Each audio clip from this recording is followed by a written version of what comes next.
Dans ce débat qui est très, très intéressant, la Fédération de pêche a choisi de vous faire un petit PowerPoint. Alors ce PowerPoint avait été présenté au préfet, hein, bien entendu, lors du RETEX qu'on a eu donc au mois de septembre-octobre, je ne me souviens plus bien, où on avait fait le bilan donc, des impacts 2022 sur la ressource en eau. Ça va, je pense, planter le décor pour le PTGE, etc.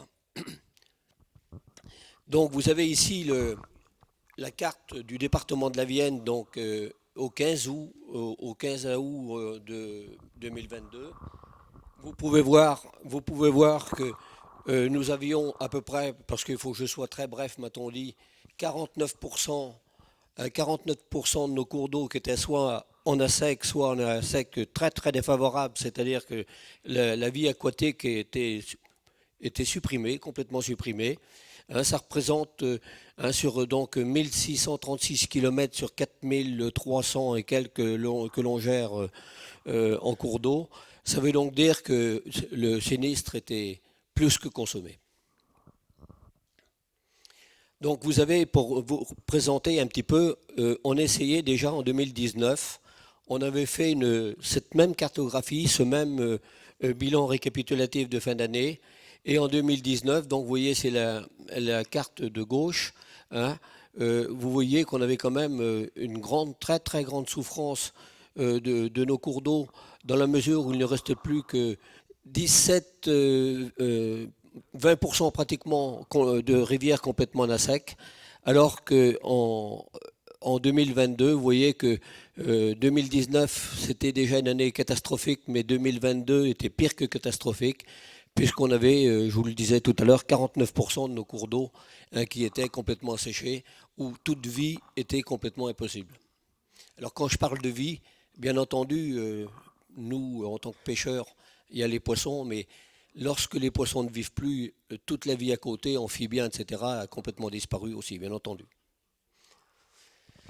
Ça veut dire que les poissons, mes chers poissons, et c'est un vieux pêcheur qui vous dit ça, parce que l'année prochaine, ça fera 50 ans que je suis dans le milieu associatif, mes chers poissons qu'on défend, hein, vous voyez qu'il y a des espèces patrimoniales. Donc, qu'est-ce qu'une espèce patrimoniale? C'est des espèces qui ne peuvent pas, qui n'ont pas de valeur marchande, c'est-à-dire qu'on ne les retrouve pas chez des pisciculteurs.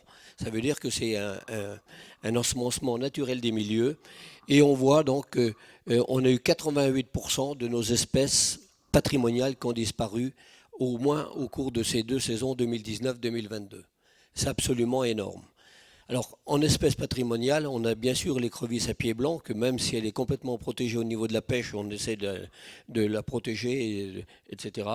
On a bien entendu la truite fario, hein, les chabots qui sont des témoins de qualité d'eau et bien sûr de quantité.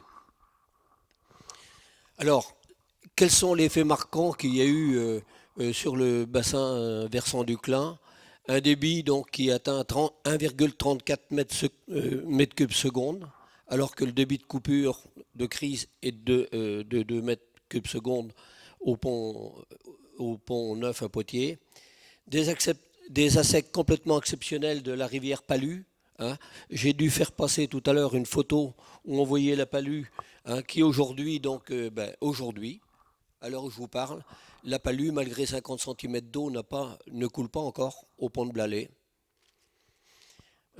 C'est absolument inconcevable.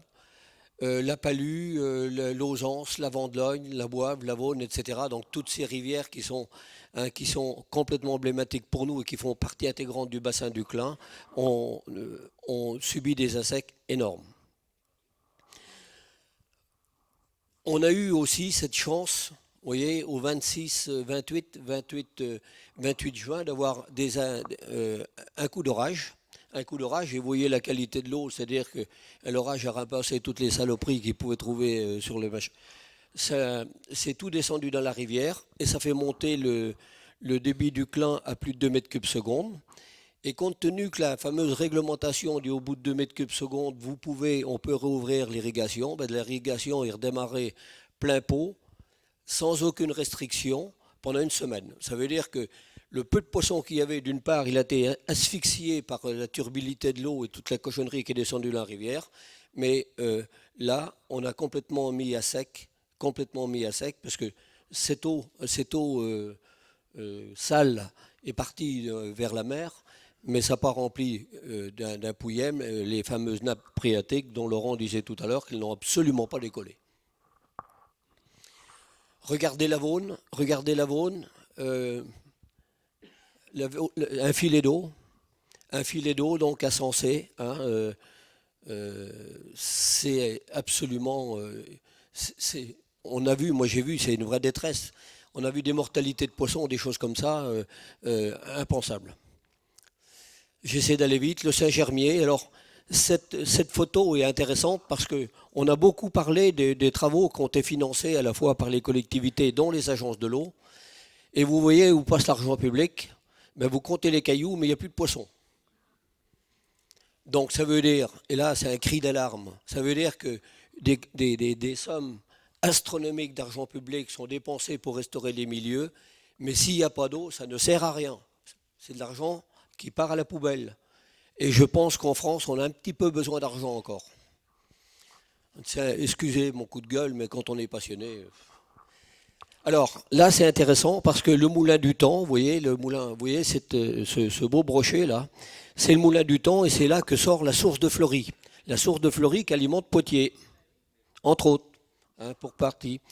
Et là, vous voyez donc la Boivre ici, eh ben, la Boivre a complètement disparu parce que compte tenu que les nappes sont tellement basses, ont été donc tellement vidées en plein été, il n'y a plus de pression sur les voûtes supérieures de la nappe et il y a eu des effondrements géologiques. Cet effondrement géologique a eu lieu, c'est-à-dire que la Boive a complètement disparu sur 4 kilomètres. Alors on a travaillé bien entendu d'arrache-pied avec les services de Grand Potier et on a essayé même, y compris les services de l'État, un comté assez réactif. Laurent, je pense qu'on peut dire que tout le monde a joué le jeu pour qu'on puisse rétablir la situation au plus vite. Mais c'est la première fois qu'on voit des gouffres. Alors, on en a vu sur la Boivre avec l'effet que l'on voit, mais on en a eu sur la Monte d'Ausance, on en a eu sur la Vendelogne, etc.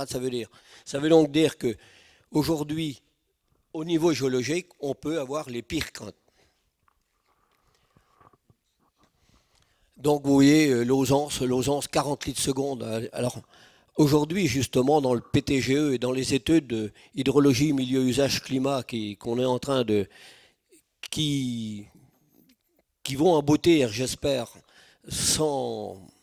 avec beaucoup, beaucoup de contraintes, on voit bien que ces débits biologiques minimums qui sont nécessaires pour garantir la vie dans les milieux, comment voulez-vous qu'avec 40 litres seconde, on puisse assurer une vie aquatique décente, normale? La réponse est non. Parce que lorsqu'on a 40 litres seconde, et qui plus est une température extérieure de 30 à 40 degrés, ça veut donc dire que les températures létales pour toute espèce de poisson, notamment la truite, ont complètement disparu. C'est pas possible. Donc, naturellement, les poissons meurent. Et vous savez que quand il n'y a plus de poissons, et je pense que Laurent l'a bien évoqué tout à l'heure, y compris Sébastien, lorsque la vie aquatique disparaît, il n'y a plus d'eau potable, et je pense que, comme on dit dans le Poitou, la cabane est tombée sur le chien. Bon, vous voyez Lausance à l'aval de Vouillé. La palude, hein, vous voyez là tout à l'heure, donc la palue en plein été, et puis voilà la palue aujourd'hui, à l'heure où je vous parle. Il n'y a plus rien. Il n'y a plus rien. Alors parce que je pense que ça va recouler peut-être la semaine prochaine ou dans 15 jours. Mon salarié qui a monté ce petit diapo, je le remercie, hein, vous voyez les dommages écologiques qu'on a essayé de chiffrer sur les valeurs marchandes des poissons, c'est-à-dire que ceux qu'on peut acheter chez les pisciculteurs. L'impact écologique de 2022 correspond à une perte piscicole d'environ 5 millions d'euros. Alors bien entendu, chose qu'on ne peut pas compenser, on n'a pas du tout cette somme disponible pour remettre en route les milieux. Je pense qu'aujourd'hui, hein, Laurent parlait tout à l'heure que les milieux aquatiques aujourd'hui, entre l'eau potable, et c'est tout à fait normal qu'elle soit prioritaire, entre les usages économiques que l'on peut aussi comprendre, mais je pense pouvoir vous dire, sans me tromper, que les milieux à côté qui sont vraiment la variable d'ajustement des services de l'État en termes de décision. On a dénoncé pendant tout l'été, on a d'ailleurs fait des vidéos, bon, peut-être trop, je ne sais pas. Ce que l'on peut dire, c'est qu'il y a eu en 2022 beaucoup de décisions préfectorales qui ont été prises qui sont complètement incompréhensibles et qui vont complètement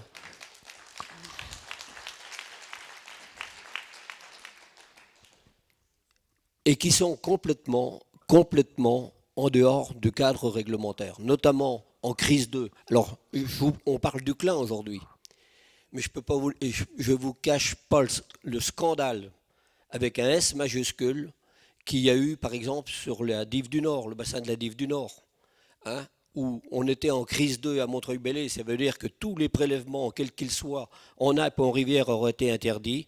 Et dans la Vienne, on était en alerte, seulement en alerte renforcée. Ça veut donc dire que les cultures ont continué à être irriguées, hein, alors que normalement tout aurait dû être arrêté. Et c'est vraiment la première fois qu'on voit dans la Dive Nord. On parlait tout à l'heure de la préfète coordonnatrice de bassin. Messieurs, dames, cette dame a 23 associations. On a co-signé tous ensemble à 23 associations sur tout le bassin de la Gartempe une demande de classement SZRE. Pourquoi cette préfète coordonnatrice de bassin, hein, et pourtant des gars comme Doran et compagnie que vous connaissez bien ont relayé. Comment se fait-il que cette dame, ne nous ait jamais reçus, alors qu'on lui a demandé audience, n'ait jamais fait évoluer cette chose. Donc ça veut dire que ce que l'on connaît sur le Clin, ben, c'est généralisé dans toute la Vienne. Et c'est absolument inacceptable. Alors bien entendu, la personne qui vous parle n'est pas opposée à la création de bassines, dans la mesure où elles sont remplies par des eaux de surface. Je crois qu'il faut être objectif. Mais aujourd'hui, il est clair qu'avec des prises de position telles qu'on a vues en 2022, il y a quelque chose pour moi qui est très important dans la vie, ça s'appelle la confiance. La confiance n'existe plus. Je l'ai d'ailleurs dit en cellule de vigilance cette semaine d'une façon assez houleuse. La confiance n'existe plus et on s'attachera à ce que les résultats d'études d'hydrologie, milieu, usage, climat en cours de finalité soient appliqués. Je vous remercie.